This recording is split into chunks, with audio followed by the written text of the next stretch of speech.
Train Sim World is already one of the most immersive train simulators out there, but what if I told you we could make it even more realistic? Whether you're a casual player or a hardcore train enthusiast, today, I'll show you how to take your simulation experience to the next level. Let's get started. Realistic driving techniques. Now let's talk about driving.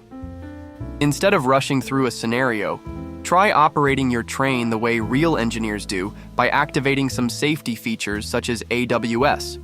You may be thinking, what's AWS? Well, AWS is the automatic warning system. It's a railway safety system invented and predominantly used in the United Kingdom. It provides a train driver with an audible indication of whether the next signal they are approaching is clear or at caution. Depending on the upcoming signal state, the AWS will either produce a horn sound as a warning indication or a bell sound as a clear indication. If the train driver fails to acknowledge a warning indication, an emergency brake application is initiated by the AWS. If the driver correctly acknowledges the warning indication by pressing an acknowledgement button, then a visual sunflower is displayed to the driver as a reminder of the warning. How this works is that the AWS is a system based on trains detecting magnetic fields. These magnetic fields are created by permanent magnets and electromagnets installed on the track. The polarity and sequence of magnetic fields detected by a train determine the type of indication given to the train driver. Here's an in-game example of this happening.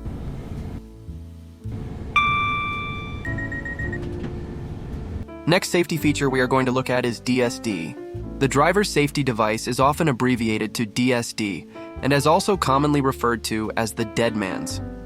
This driver's control of this was built into the throttle controller. When running, depression of the throttle controller closes a contact so that current is passed to the solenoid, which is then energized.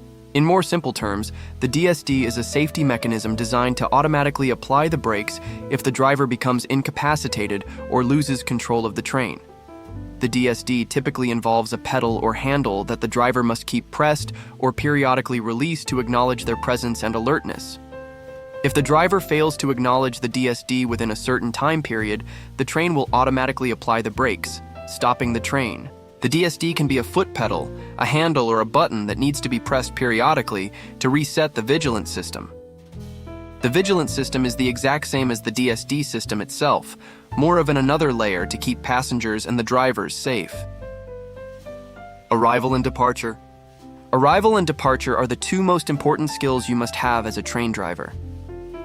Use realistic acceleration and braking techniques. Instead of slamming the throttle, ease it up gradually. Here's an example of what an arrival should look like.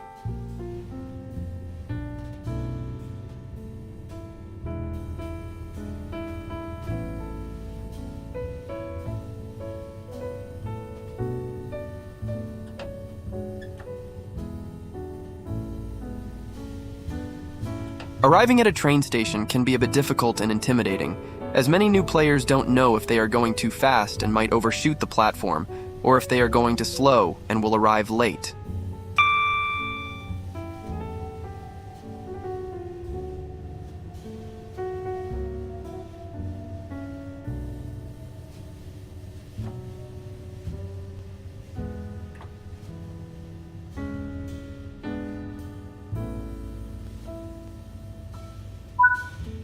To help with stopping at a platform at the designated point, what many drivers do is, when approaching a scheduled stop, slow down to a speed between 20 and 35 miles per hour to avoid overshooting. The train should stop at the correct stop marker. If there is no car marker matching the amount of coaches of the train, the next higher numbered car marker should be used. If there are no numbered markers, stop at the S marker. If you don't know what a stop marker is or what it looks like, here's some pictures and an explanation to help. A train stop marker or car stop marker is a sign installed on platforms to guide train drivers on where to stop their train for passenger loading and unloading, ensuring accurate placement at the platform. These markers help drivers precisely align the train with the platform doors, ensuring passengers can board and alight safely and efficiently. They are typically painted on the platform surface or mounted as a sign, often with a distinct color scheme or markings to be easily visible from the train. Departure.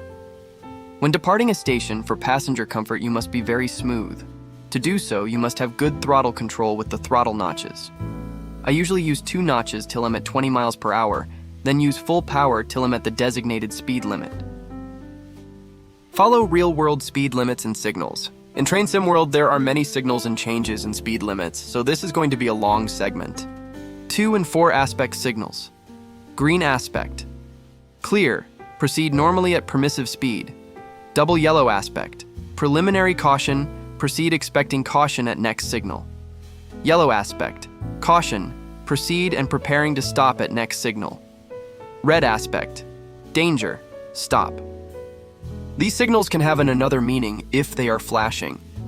For example, flashing double yellow aspect, preliminary caution, proceed initializing brake towards upcoming speed restriction as indicated. Flashing yellow aspect, caution, proceed, continue to brake towards speed indicated, expect feathered aspect at next signal. Feathered aspect, clear, caution, proceed expecting diversion at next junction as indicated by feather.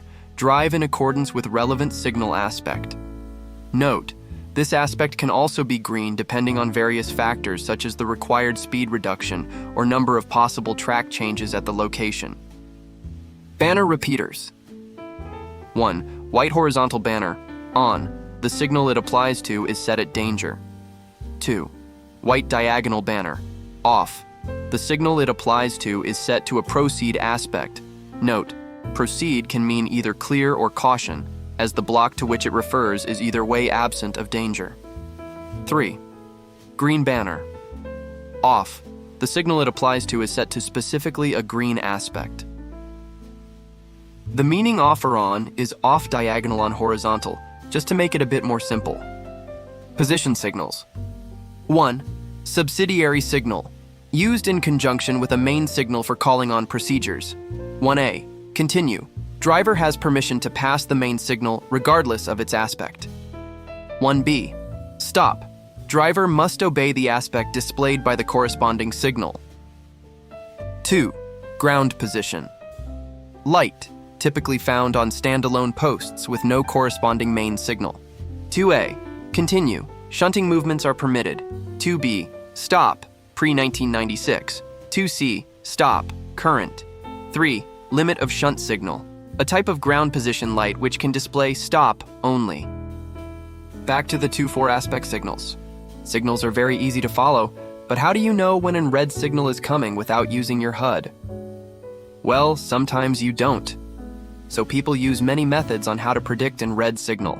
At a double yellow signal on the railway, it means proceed with caution, expecting a potential red signal stop at the next signal and reduce speed accordingly. Here's a more detailed explanation.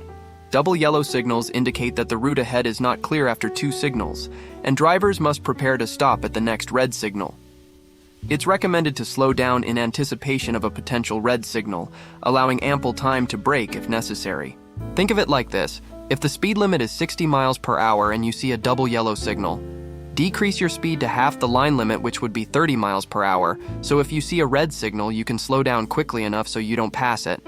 A flashing single or double yellow aspect indicates that a train is to take a diverging route ahead with a lower line speed than the main route. So just keep that in mind. When there is a flashing yellow, a train is ahead of you. Speed limit signs. In this game, there are many different types of speed limit signs. Freight speed limit signs, passenger line speed limit signs, international speed limit sign, mainline speed limit signs, and so on, and I will teach you how to read them. Freight train speed limit signs. Freight speed limit signs are really simple to understand. In this photo, you can see 2 speed limits, 30 and 45 miles per hour. The higher value is for passenger trains, and the lower value are for freight trains. Pretty simple. Metric international speed line limit. For the HS1 line, signs with a red border and the units kilometers per hour are used, mounted below the normal permissible speed signs. You can see these signs at St. Pancras Station in London or Ashford International. The last thing we are talking about today are whistle boards. A whistle board is a sign or marker with a W on it. It notifies the train driver to sound their horn. Whistle boards are often placed near level crossings, mostly unguarded crossings, or before crossing tracks ahead. While it is not against the rules to not sound the horn, It is highly recommended for players to still sound the horn, as sounding the horn can alert other AI about the other train's presence. I hope you enjoyed this video and it's helped you out. Please like and subscribe for more content like this.